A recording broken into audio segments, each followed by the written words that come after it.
తెలంగాణ ప్రభుత్వం తొలగించిన 27 కులాలను బీసీ జాబితాలో కలపాలని పోరాడుతున్న పోరాట సమితి నాయకులు ఆళ్ల రామకృష్ణ సమితి సభ్యులతో కలిసి కాంగ్రెస్ పార్టీ అభ్యర్థి బండి రమేష్ కు మద్దతు ఇస్తున్నట్లు ప్రకటించారు.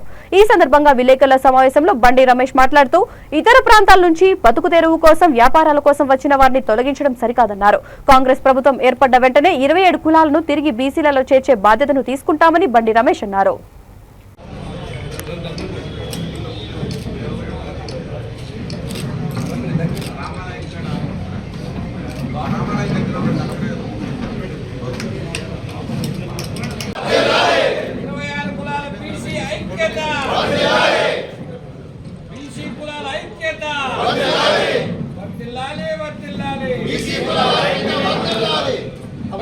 బీజేపీ బీఆర్ఎస్ ఒకటే అనడానికి ఉదాహరణ కాంగ్రెస్ పార్టీ బలంగా ఉన్న అభ్యర్థులకు జనసేనకి ఇవ్వటం, బీజేపీ అభ్యర్థులు పెట్టడం, కులాలు చీల్చడం, కాంగ్రెస్ పార్టీకి మద్దతు ఇస్తారని తెలిసే అభ్యర్థులు ప్రకటించడం, ఇవన్నీ ప్రజలు గమనిస్తున్నారు.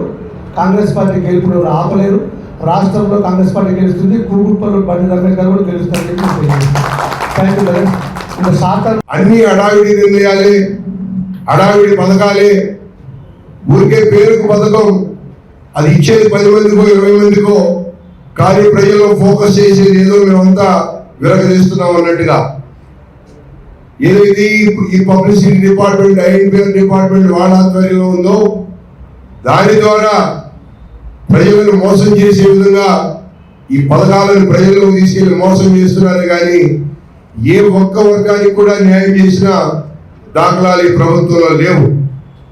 కాబట్టి రాబోయే రోజుల్లో ప్రజలందరూ కూడా ఏదైతే ఈ మోసపూరిత ప్రభుత్వం ఉందో దాన్ని గద్దెదించడానికి ప్రతి ఒక్కరూ కూడా సమాయత్తమై ఉన్నారు.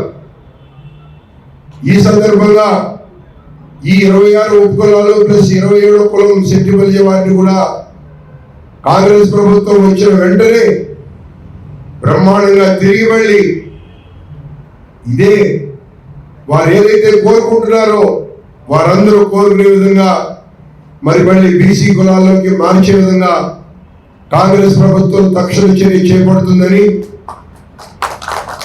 నా వంతు సాయంగా ఈ కుకట్పల్లి నుంచి మరి కాంగ్రెస్ పార్టీ మేనిఫెస్టోలో ఇదే అంశం చేర్చే విధంగా కూడా మేము మా అధిష్టానాన్ని ఒప్పించి ఈ కార్యక్రమాన్ని అందులో చేస్తామని చెప్పి మీ అందరికి తెలియజేస్తూ, ఇవాళ ముఖ్య ఉద్దేశం, ప్రెస్ ముఖ్య ఉద్దేశం ఇదే. కాబట్టి మీరందరూ, మా ప్రెస్ సోదరులందరూ కూడా ఇందాక సోదరుడు రామ